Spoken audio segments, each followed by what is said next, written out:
श्री शिवाय नमस्तुभ्यम। दोस्तों, आप सभी लोग जानते हैं कि 22 जनवरी 2024 को अयोध्या में राम मंदिर का उद्घाटन होने वाला है। साथ ही में दोस्तों, इस उपलक्ष्य में पूरे भारतवासियों के घर पर पीले चावल पहुंचाए गए हैं। अब दोस्तों, पीले चावल का अगर आपके घर पर एक दाना भी पहुंचा हुआ है, वो भी अयोध्या का, तो भाई आप बहुत ज़्यादा किस्मत वाले हो।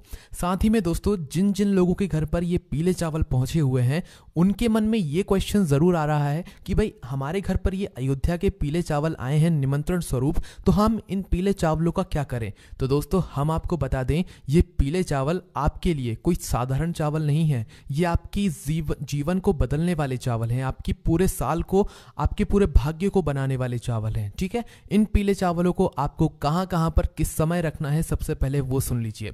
देखिए, आपके घर पर जो अयोध्या से पीले चावल आए हुए हैं, इनका बहुत ही ज्यादा बड़ा और विशेष महत्व है। और दोस्तों, इस बार जो 22 जनवरी पड़ रही है, अयोध्या में राम मंदिर का उद्घाटन हो रहा है। ये सोमवार का दिन पड़ रहा है, जो कि बहुत ही अच्छा और बड़ा दिन है, भगवान शिव जी का सबसे प्रिय दिन है।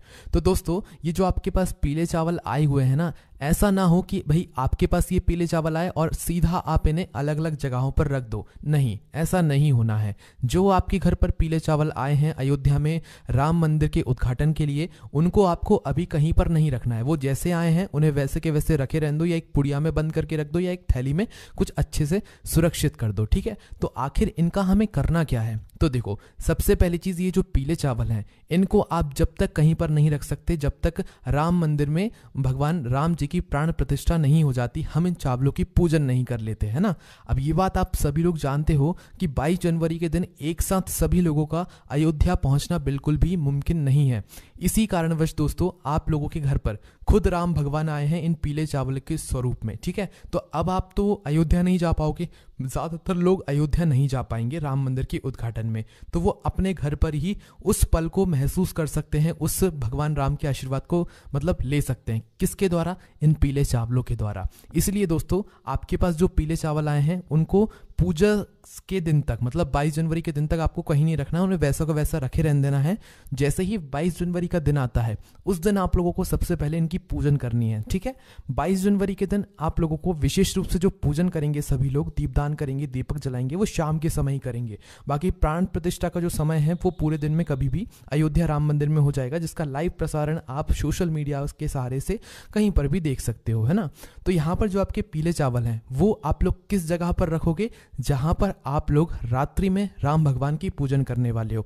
जिस तरीके से दीपावली के दिन आप रात्रि में पूजन करते हो, वैसे ही ज्यादातर लोग जो है वो इस दिन मतलब रात्रि में ही जो है भगवान राम के आने के उत्सव में खुशियां मनाएंगे। और खुशियां मनाएंगे तो उनकी पूजन आराधना भी होगी, उनकी आरती भी गाई जाएगी। ठीक है, तो रात्रि में हम आपको समय भी बता देते हैं कि भाई आपको किस समय ये आरती मतलब करनी है रात्रि के समय में। तो देखो, दीपावली की आरती का भी एक समय होता है, एक शुभ समय होता है, पर यहां पर भी आप लोग एक अनुमानित समय सोच सकते हो कि भाई जो रात का समय होगा या शाम के बाद का जो समय होगा, उस समय आप अपने घर में ये वाली पूजन शुरू कर सकते हो, अगर आपके घर में पीले चावल आए हुए हैं तो। ठीक है, लगभग 7 बजे के बाद आप कभी भी 22 जनवरी के दिन शाम के समय 7 बजे के बाद कभी भी आप अपनी पूजन शुरू कर सकते हो।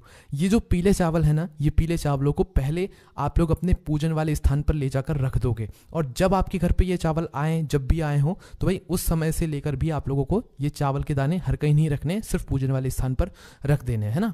तो सबसे पहले, अगर आपके पास राम भगवान की कोई तस्वीर हो, मूर्ति हो, भाई उन्हें आपको अपने सामने रख लेने हैं, जहां पर आप अपने घर में पूजन करने वाले हो भगवानों के लिए। ठीक है, तो अगर भगवान राम जी की, मैया सीता जी की, लक्ष्मण जी की कोई मूर्ति या फोटो ना भी होना, आपके पास ये अयोध्या से आए हुए पीले चावल हैं, ये उसमें भगवान राम है। ठीक है, उनका आशीर्वाद इन चावलों में छुपा हुआ है, माता सीता जी का, लक्ष्मण जी का भी आशीर्वाद इनमें छुपा हुआ है ना। तो मूर्ति ना हो, राम भगवान की तस्वीर ना हो, आप बाजार से भी ला सकते हो अगर आपका मन है, और अगर नहीं है, आपको लाने का मन भी नहीं है, तो भाई इन्हीं पीले चावलों को आप अपने पूजन वाले स्थान पर रख लो। ठीक है, क्योंकि राम भगवान का ही स्वरूप भगवान कृष्ण जी हैं, लड्डू गोपाल तो आपके घर में होंगे ही होंगे, है ना। तो इसीलिए दोस्तों, आप उन पीले चावलों को अपने पूजन वाले स्थान पर रख लो, है ना। उसके बाद में दोस्तों, आप अपने घर में जो है एक जो है राम ज्योति भी तैयार करना। ठीक है, राम ज्योति वो ज्योति जो कि एक दीपक हम भगवान राम जी के लिए लगाने वाले हैं। वो एक दीपक जो हम सिर्फ और सिर्फ भगवान राम जी के लिए लगाने वाले हैं। वो दीपक आप अखंड भी जला सकते हो, अगर आप पूरी रात जलाना चाहते हो तो अखंड बनाना, और अगर सिर्फ कुछ ही समय के लिए जलाना चाहते हो तो भाई आप लोग मतलब जो नॉर्मल एक मीडियम साइज का दीपक होता है वैसा भी आप लोग जला सकते हो, ठीक है। उसके बाद में दोस्तों ये तो एक राम ज्योति हुई, पर इसके अलावा हमें हमारे घर को रोशन करने के लिए भी अलग से 5 दीपक लेने हैं। अब यहाँ पर 5 ही दीपक क्यों लेने हैं, तो देखो 5 के अलावा आप 11, 21 जितनी आपकी श्रद्धा हो उतने दीपक भी ले सकते हो। आपको अपने घर का रोशन करना है, ठीक है। तो बस 5 दीपक लेने का ये मतलब है कि 5 दीपक एक ऐसा नंबर होता है, एक शुभ नंबर होता है एक तरीके से, ठीक है। और 5 दीपक भी अगर आप जलाएंगे तो सही रहेगा, है ना। ज़्यादातर लोग जो है 5 दीपक ही जलाने वाले हैं। अगर आपका मन ज़्यादा जलाने का है तो आप ज़्यादा भी जला सकते हैं, कोई दिक्कत वाली बात नहीं। हम आपको 5 दीपक वाला उपाय यहाँ पर बता रहे हैं, जो कि 5 जगहों पर ये दीपक जलाना है, ठीक है। तो करना क्या है, रात्रि के समय भगवान के लिए भोग भी तैयार कर लेना, अपने पीले चावल को पूजने वाले स्थान पर रख लेना, वहाँ पर भगवान को तिलक करना, उनके प्राण प्रतिष्ठा के लिए मतलब एक खुशी जाहिर करना उनके सामने, उनके लिए एक लोटा शुद्ध जल भर के रखना, उनको जल पिलाना, उनको भोग लगाना, उनका तिलक करना, उनको चावल समर्पित करना। जो ये आपके पीले चावल है ना, इनको भी आप तिलक करना, इनको भी चावल समर्पित करना, इनको भी भोग समर्पित करना, क्योंकि ये आपके लिए तो ये स्वयं भगवान राम है। आप अयोध्या नहीं जा सके तो क्या हुआ, भगवान राम खुद आपके घर इन पीले चावलों के माध्यम से आ गए, है ना। तो आपको इनको भी जो है भोग समर्पित करना है। सारे जो आप घर में जो चीज़ बनाओगे ना भोग के लिए, वो शुद्ध देसी गाय के दूध से बनाना। बाहर की कोई भी सामग्री भगवान के प्रसाद के लिए मत लाना। बाहर बहुत सारी मिलावटी चीज़ें होती हैं और भगवान को मिलावटी चीज़ें नहीं पसंद होती हैं। और हमें अपने घर पर ही कोई भी चीज़ शुद्ध देसी गाय के दूध से बनाकर भगवान को इस दिन भोग लगानी है, ठीक है। जो कि आप लोग सादा खीर भी बना सकते हो चावल की, कोई दिक्कत वाली बात नहीं है, ठीक है। उसके बाद में दोस्तों आपकी एक राम ज्योति जो है वो आप जला लीजिएगा। उस राम ज्योति को जलाने से पहले हम आपको एक बात बता दें, ये राम ज्योति का दीपक और जो बाकी के 5 दीपक हैं ये आप किस चीज़ के लोगे, तो दोस्तों यहाँ पर ये जो सभी दीपक हैं ये आप मिट्टी के लिए दीपक लोगे, ठीक है। राम ज्योति का तो भाई विशेष रूप से आप मिट्टी का लेना, है ना, सिर्फ और सिर्फ मिट्टी का। अखंड ले रहे हो तो बड़ा दीपक लेना, और नॉर्मल ले रहे हो तो भाई वो मीडियम साइज का एक दीपक ले लेना, ठीक है, राम ज्योति वाला। इसके साथ में जो 5 दीपक हैं वो भी आप लोग मिट्टी के ही लेना, है ना।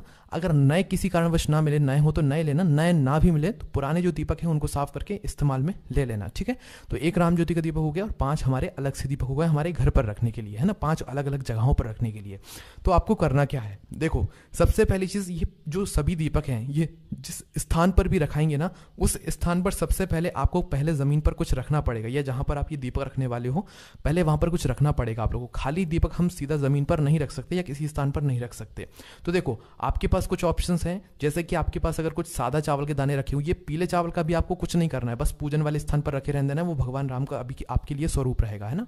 तो आप चाहो तो कुछ पीले चावल के दाने अलग से ले सकते हो, या तो कुछ फूलों की पंखुड़ियों को तोड़कर रख सकते हो, गुलाब की पंखुड़ियों को तोड़कर रख सकते हो, या जो गेंदे की फूल की पंखुड़ियाँ होती हैं उनको तोड़कर रख सकते हो। करना क्या है, जहाँ जहाँ भी आप दीपक रखो वहाँ पर या तो थोड़े से चावल के दाने रख देना, या तो कुछ फूल की पंखुड़ियाँ रख देना। उसके बाद उनके ऊपर ये सभी दीपकों को आप लोग रखना, खाली दीपक ऐसे मत रखना, ठीक है। तो राम ज्योति वाला जो दीपक है, आपके सारे काम हो जाने के बाद वो दीपक जला लेना। वैसे तो पूजन शुरू होने के साथ में ही आप लोग जो है अपने ये सभी दीपक जला लेना, राम ज्योति वाला और 5 दीपक, है ना। और राम ज्योति का दीपक जलाकर भगवान के सामने रख देना। इस दीपक को जो एक बार आपने रख दिया उसको आपको दोबारा से नहीं उठाना है। और राम ज्योति के दीपक के नीचे भी आप या तो कुछ चावल के दाने रखना या कुछ फूल की पंखुड़ियां रखकर ही उस राम ज्योति वाले दीपक को आप भगवान राम के सामने रख देना, ठीक है। उसके बाद में दोस्तों अब आप लोग अपने पास में कपूर भी जरूर रखना याद से, क्योंकि हम भगवान राम जी की आरती उतारेंगे, माता सीता जी की आरती उतारेंगे, लक्ष्मण जी की आरती उतारेंगे। तो या तो आप आरती को मोबाइल में लगा लेना या अपने मुख से गा लेना, और अपनी आरती में, अपनी आरती की थाली में कपूर को जरूर रखना। उस कपूर के सहारे से आप भगवान राम जी की आरती उतारना, ठीक है। पूरे मन और पूरे भाव से आप भगवान राम जी की आरती उतारना। पूरे घर के जो सदस्य हैं आपके वो सभी उस आरती में सम्मिलित हों। और जैसे ही आप लोगों की आरती पूर्ण होती है, आप आरती के समय ही, आरती से पहले जो है सभी लोगों का तिलक भी जरूर करें, चावल या अक्षत भी उन्हें जरूर लगाएं। उसके साथ ही में दोस्तों अब आपकी आरती भी पूरी हो गई है। अब आप 2 मिनट बैठकर अपने पूरे परिवार के सदस्यों के साथ में आप भगवान से प्रार्थना करो। आपको जो भी चाहिए हो, आपकी जो भी मनोकामना हो, धन प्राप्ति से जुड़ी हुई, धन संपदा से जुड़ी हुई, आपको वो बोलना है, या जो भी समस्या हो वो भगवान से उसके लिए प्रार्थना करना है कि वो आपके घर में हमेशा सुख शांति ऐसे ही बनाए रखें। ऐसी प्रार्थना करने के बाद 2 मिनट की प्रार्थना करने के बाद दोस्तों अब बारी आती है, ये जो आपने 5 दीपक जलाकर तैयार रखे हुए हैं, इन 5 दीपक को आपको कहाँ कहाँ पर किस किस जगह पर रखने हैं ना, ये भी बहुत सारे लोगों का प्रश्न है, तो सुन लीजिए ध्यान से। अगर आप 5 दीपक रख रहे हैं, क्योंकि 5 का एक अलग ही महत्व होता है, 5 नंबर के दीपक का मतलब 5 जो दीपक होते हैं वो एक सही दीपक माने जाते हैं, ठीक है। तो 5 दीपक कहाँ कहाँ पर आपको रखने हैं वो सुनिए। देखिए 5 दीपक में से जो सबसे पहला वाला जो आपका दीपक होगा, और इन 5 दीपकों को आप एक प्लेट में एक साथ जमा कर रखिएगा, ऐसा ना हो एक एक करके आप रख कर आए। एक प्लेट में थाली में अच्छे से 5 दीपकों को जमा कर, साथ ही में आप लोग अपने साथ में फूल या चावल के दाने भी रखिएगा, जहाँ जहाँ आप दीपक रखें वहाँ पर रखते भी जाइएगा, ठीक है। तो आपका जो इन 5 दीपक में से सबसे पहला वाला दीपक होगा, या आप भगवान राम जी के सामने रखेंगे, आपके घर में जो भगवान जी विराजित हैं उनके लिए रखेंगे, ठीक है। पहला दीपक आपके घर के मंदिर के लिए ही होगा, राम ज्योति का दीपक अलग है और आपके घर के मंदिर का पहला दीपक वो अलग है, ठीक है। सारे दीपक मिट्टी के होंगे। दूसरे दीपक की बात करें तो ये आप लेकर जाओगे अपने घर के रसोई घर में, ठीक है। अपने घर के रसोई घर में अच्छा सा स्थान देकर अपने घर के रसोई घर में दूसरा वाला दीपक रख देना। तीसरा दीपक लेकर जाओगे आप अपने घर के, जो आपके घर में तुलसी मैया विराजित हैं, तुलसी का पौधा लगा हुआ हो उस जगह पर, और उस जगह पर जाकर एक दीपक तीसरा वाला तुलसी मैया के लिए आप लोगों को रख देना है, ठीक है। उसके बाद में दोस्तों आखिरी के जो 2 दीपक होंगे, चौथे नंबर का और 5वें नंबर का, ये आप लोगों को सीधा अपने घर के मुख्य दरवाजे पर, मतलब मेन जो गेट होगा ना आपके दरवाजे का, उस दरवाजे पर जाकर एक इस साइड और एक इस साइड, दोनों साइड एक एक दीपक जो है चौथा और 5वां रख देना है, सिर्फ और सिर्फ अपने घर के मुख्य दरवाजे पर, मेन दरवाजे पर। तो बस दोस्तों ये 5 दीपक हमने रख दिए हैं। ये 5 दीपक के अलावा आप ज़्यादा भी दीपक बना सकते हैं, कोई दिक्कत वाली बात नहीं है। हमने आपको 5 दीपक अलग अलग जगह पर रखने के लिए बता दिया है। इसके बाद में दोस्तों आपकी यहाँ पर पूरी पूजन पूरी हो जाती है, ठीक है। 5 दीपकों को रखने के साथ में, इसके साथ में आप आतिशबाजी भी कर सकते हैं। अब दोस्तों पूरी रात भर ना तो आपको दीपक को कुछ करना है, ना तो उन पीले चावलों को उठाना है, पर अगले दिन जैसे ही सुबह हो जाती है ना, तो भाई उस सुबह पर फिर आप अपने उन पूजित पीले चावल को उठाना, ठीक है। जब आपके पास ये पीले चावल आए तो इनका अभी आपको कुछ नहीं करना है। जब आपकी पूजन हो जाए 22 जनवरी के दिन और 23 जनवरी की सुबह हो जाए, तो भाई सुबह के समय आप उन चावलों को उठाना। अब आपको इन चावलों को जहाँ पर भी रखने हो आप वहाँ पर रखना, चाहे आपको इन चावलों को अपने घर की तिजोरी में रखना हो वहाँ पर रखना, चाहे रसोई घर में रखना हो वहाँ पर रखना, भंडार में रखना हो वहाँ पर रखना, क्योंकि इन चावलों को आप जिस जगह पर भी रखोगे वो जगह आपकी कभी खाली नहीं होने वाली। क्योंकि चावल का एक नाम अक्षय भी होता है, अक्षत भी होता है, तो अक्षय वो चीज़ होती है जहाँ पर कभी कोई चीज़ खाली ही नहीं होती है ना। तो अक्षत को आप जहाँ पर रखोगे, इन पीले चावल को जहाँ पर रखोगे, हमेशा आपकी उस जगह पर बरकत बनी रहेगी। तो दोस्तों हमने आपको 22 जनवरी के दिन होने वाली राम पूजन की, या अयोध्या में होने वाली राम प्राण प्रतिष्ठा की पूजन की सारी जानकारी दे दी है, पीले चावल के बारे में और 5 दीपक के बारे में, राम ज्योति के बारे में। अभी भी आपका कोई प्रश्न है तो उसे आप हमसे कमेंट करके पूछ सकते हैं। हमारे एक व्हाट्सएप चैनल के लिंक डिस्क्रिप्शन में है, आप उसे ज्वाइन कर लीजिए, वहाँ पर आपको जल्दी से जल्दी शॉर्ट पे आंसर मिल जाएगा। साथ ही में हमारी वेबसाइट भोलेनाथभक्ति.com भी है, वहाँ पर जाकर भी आप सारी जानकारी को ले सकते हैं। ओम नमः शिवाय, जय भोले बाबा, श्री शिवाय, नमस्तुभ्यम।